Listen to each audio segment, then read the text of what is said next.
Oto Hasibuan yakin permohonan kubu Anies Baswedan tidak akan diterima oleh MK. Pemirsa Wakil Ketua Tim Pembela Prabowo Gibran, Oto Hasibuan yang meyakini gugatan yang diajukan oleh kubu Anies ke MK terkait hasil Pilpres tidak akan diterima. Ia juga menilai perkara yang disampaikan kubu Anies Muhaimin hanya sebagai penggiringan opini saja. Hal tersebut disampaikan oleh Oto dalam konferensi pers di gedung MK usai sidang pada Rabu 27 Maret 2024. Perkara ini hanyalah merupakan penggiringan opini masyarakat. Coba kita bayangkan ya, ini bukan permohonan suatu pengujian undang-undang. Ini adalah sengketa. Ya, sengketa Pilpres. Kalau namanya sengketa, ada pihaknya. Pihak termohonnya itu KPU. Tetapi tidak ada satupun saya lihat di sana itu yang dipersoalkan tentang apa yang dilakukan oleh KPU. KPU tidak ada dipersoalkan. Yang dipersoalkan justru adalah persoalan yang adalah tindakan-tindakan dari pemerintah dan presiden yang tidak merupakan pihak di dalam perkara ini. Ini kan aneh ini. Bahkan juga tidak ada dipersoalkan juga ada kesalahan dari paslon nomor 2. Jadi posisi paslon nomor 2 sangat benar. Tidak ada satupun yang dipersalahkan perbuatan dari paslon nomor 2. Justru yang dipersoalkan adalah yang dilakukan oleh pemerintah yang sebenarnya tidak ada kaitannya dengan perkara ini karena dia tidak pihak, ya kan? Dia tidak pihak di dalam perkara ini. Jadi terlihat memang ini adalah upaya-upaya yang subjektif dari pihak pemohon untuk mendiskreditkan pemerintah, khususnya Pak Presiden, dan secara pribadi juga untuk Pak Gibran Rakabuming Raka. Ini pokok daripada permohonan ini. Jadi sama sekali tidak ada kaitannya ini dengan paslon 02 dan tidak ada kaitannya dengan perkara sesungguhnya. Bayangkan pemerintah bukan pihak di dalam perkara ini, bahkan dia tidak menjadi terkait, tapi dia yang dibicarakan sehingga tidak relevan. Tidak relevan dalam perkara ini. Kita cerita antara KPU dengan pemohon, tapi yang diceritain perbuatan orang lain. Jadi ini saya kira ini pasti tidak akan diterima oleh Mahkamah Konstitusi, ya. Jadi saya yakin betul itu, ya. Hotman Paris menyebut permohonan kubu Anies tidak jelas. Pemirsa, kuasa hukum Prabowo Gibran Hotman Paris menilai isi permohonan dari kubu Anies di MK soal sengketa Pilpres tidak jelas atau mengambang. Menurutnya, isi permohonan yang justru malah membahas tentang masalah bansos. Dan untuk itu Hotman menyebut Mahkamah Konstitusi tidak punya kewenangan untuk menilai soal bansos. Program pemerintah itu sejatinya sah-sah saja bila dilakukan karena sesuai dengan undang-undang. Kemudian Hotman juga mengatakan bahwa isi permohonan dari kubu Anies hanya ocehan belaka atau omon-omon saja. Dua senior sudah kasih, tapi saya singkat aja. Dalam sejarah karir saya, inilah contoh surat permohonan dan atau sejenis gugatan yang paling mengambang. Yang digugat apa? Yang dibahas bansos. 90% isi dari permohonan itu adalah tentang bansos. Dan itu bisa dijawab dengan satu kalimat. Bansos itu adalah sah sesuai dengan peraturan. Dan MK tidak punya kewenangan menilai bansos. Jadi permohonan dari 01 ini sebenarnya cukup dijawab oleh satu paragraf aja.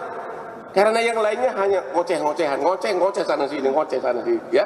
Hanya satu, bansos itu adalah sah sesuai dengan undang-undang. Karena kalau tidak sah, KPK udah turun. Ya, 90% surat permohonan itu memakai alasan bansos. Jawabannya hanya satu, bansos adalah sah, dan oleh karenanya jawaban kamu permohonan kamu ngoceh lagi, ngoceh dan cengeng. Udah. Momen Prabowo Subianto menerima telepon misterius ketika bukber dengan TKN. Pemirsa, ada momen menarik terjadi ketika acara buka puasa bersama tim kampanye nasional atau TKN Prabowo Gibran yang diselenggarakan di Hotel Ritz-Carlton, Jakarta pada Senin 25 Maret. Di mana pada acara tersebut sempat terhenti sejenak karena Prabowo Subianto menerima panggilan telepon. Prabowo pun tampak berbicara lewat sambungan telepon sambil bergegas berjalan keluar ruangan. hingga para ajudannya mengikutinya dengan tergesa-gesa dan memberikan akses jalan menuju pintu keluar. Namun tidak berselang lama, Prabowo pun langsung menutup pembicaraan dan memberikan ponselnya kepada ajudannya. Prabowo pun akhirnya segera kembali ke kursinya dan kemudian MC pun melanjutkan rangkaian acara. Ya, perkenalkan kami berdua, saya Dewi Kumala. Dan saya Fadli, kami mohon kepada para tamu undangan yang terhormat untuk bisa duduk secara tertib terlebih dahulu.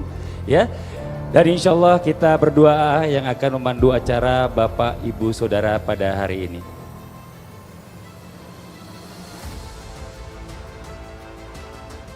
Ya, dan luar biasa sekali ya kehangatan pada sore hari ini.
Ya, sebagai informasi untuk Bapak Ibu Saudara sekalian bahwa di akhir acara nanti akan diadakan sesi foto bersama. Kami mohon kesediaan Bapak Ibu Saudara untuk mengikuti acara hingga selesai. Terima kasih. Dan luar biasa sekali ya kehangatan pada sore hari ini ya. Betul sekali. Ini luar biasa sekali para pendukung dari Bapak Prabowo Subianto dan Bapak Gibran Rakabuming Raka. Boleh kita berikan apresiasi untuk kita semua para pendukung, relawan semuanya bisa berkumpul bersama dengan Bapak Prabowo Subianto. Peran Helena Lim di kasus korupsi timah. Pemirsa, Direktur Penyidikan Jampitsus Kejagung Kuntadi menyampaikan peran dari Helena Lim dalam kasus korupsi timah. Kejagung menjelaskan yang bersangkutan memberikan sarana dan prasarana melalui PT QSA. Helena Lim menjadi tersangka dan juga ditahan selama 20 hari ke depan dalam kasus dugaan korupsi tata niaga komoditas timah untuk wilayah izin usaha pertambangan PT Timah Tbk pada tahun 2015 hingga tahun 2022. Posisi yang bersangkutan adalah bahwa yang bersangkutan selaku manajer PT QSA diduga kuat telah memberikan bantuan mengelola hasil tindak pidana kerjasama penyewaan peralatan prosesing produk timah, di mana yang bersangkutan memberikan sarana dan prasarana melalui PT QSA untuk kepentingan dan keuntungan yang bersangkutan dan para tersangka yang lain, ya, dengan dalih dalam rangka untuk penyaluran CSR, dana CSR. Ya, selanjutnya yang bersangkutan diduga telah melanggar ketentuan pasal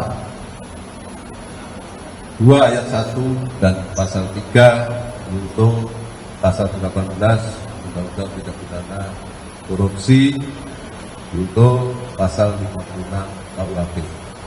Mungkin itu yang bisa kami sampaikan, barangkali nanti ada pertanyaan. Kronologi penganiayaan anggota KKB oleh prajurit TNI. Pemirsa, TNI mengungkapkan kronologi penganiayaan terhadap salah satu anggota kelompok kriminal bersenjata atau KKB, Devianus Kogoya, yang videonya sudah tersebar di media sosial. Dalam video yang beredar, Devianus tampak dimasukkan ke dalam drum air, kemudian dianiaya oleh sejumlah prajurit TNI.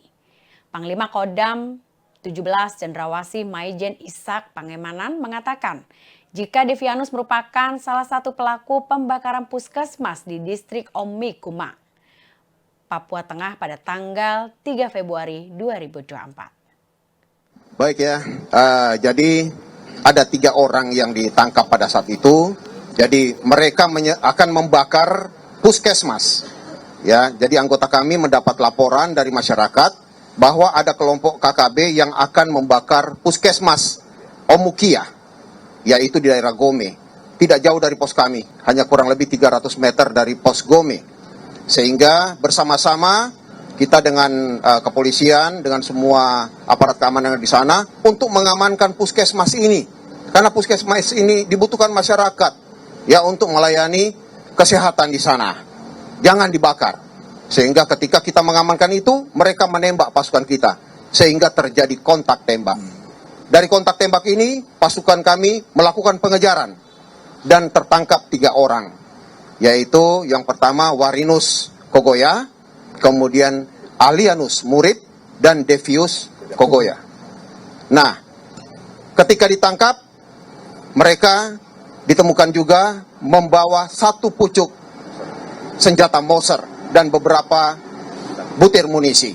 Juga ada alat-alat yang lain, ada senapan angin, ada senjata tajam, dan sebagainya. Mereka akan dibawa ke Polres pada saat itu.